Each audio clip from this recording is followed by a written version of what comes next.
Hello students, today we are going to start revision of unit first of industrial management and our topic is types of flow production। बहुत important है। Types of flow production में तीन types होते हैं आपके। जैसे पहला आपका होता है mass production, then process production, then assembly line production. तो मास प्रोडक्शन बहुत इंपॉर्टेंट टॉपिक है, कई बार क्वेश्चन एग्जाम में पूछा गया है।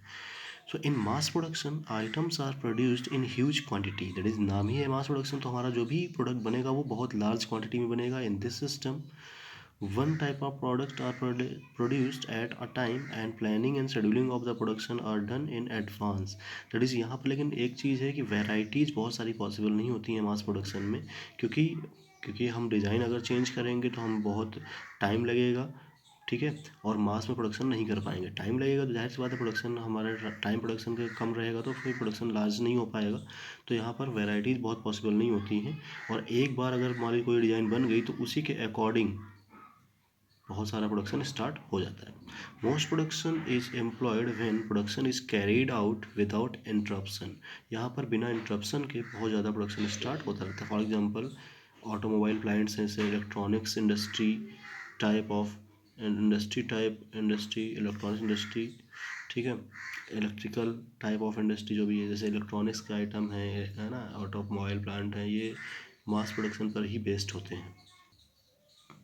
दैट ब्लॉक डायग्राम दिया गया है। इनपुट वर्क स्टेशन कई सारे बनाए जाते हैं, ए से बी से up to N work station होते हैं इस तरह से।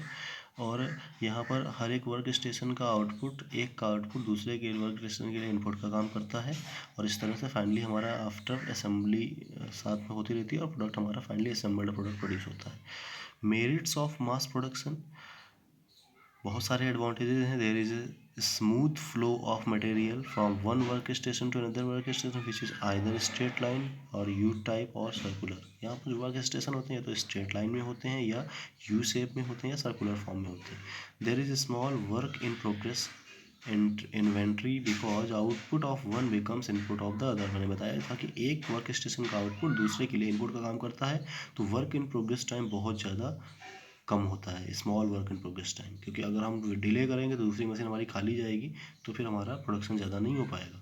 प्रोडक्शन टाइम इज़ लेस, यहाँ पर प्रोडक्शन टाइम क्या होता है, बहुत कम होता है, क्योंकि production work in progress time कम हो जाता है, प्रोडक्शन भी हमारा कम होगा। Closely spaced work station reduce material handling, क्योंकि हर एक वर्क स्टेशन एक दूसरे के बहुत क्लोज होते हैं, जिससे मटेरियल हैंडलिंग भी हमारी बहुत क्या हो जाती है, आसान हो जाती है। PPC production planning and control is very simple.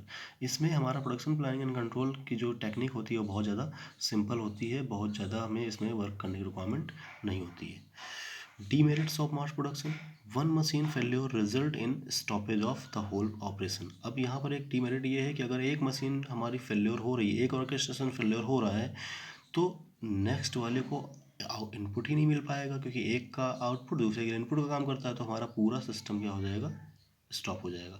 Mass production requires general rather than specific supervision. यहाँ पर बहुत ज़्यादा स्पेशलाइज्ड वर्कर्स की रिक्वायरमेंट नहीं होती, क्योंकि ऑटोमोटिक प्लांट होते हैं और वहाँ पर हमें केवल जनरल सुपरविजन की रिक्वायरमेंट होती है। More work station increases the cost of production. अब ज़्यादा अगर वर्क स्टेशन इंक्रीज कर देंगे तो प्रोडक्शन की कॉस्ट भी क्या हो जाएगी, इंक्रीज कर जाएगी। इस वजह से हम लोग लिमिट में रखते हैं वर्क स्टेशन को। Thank you.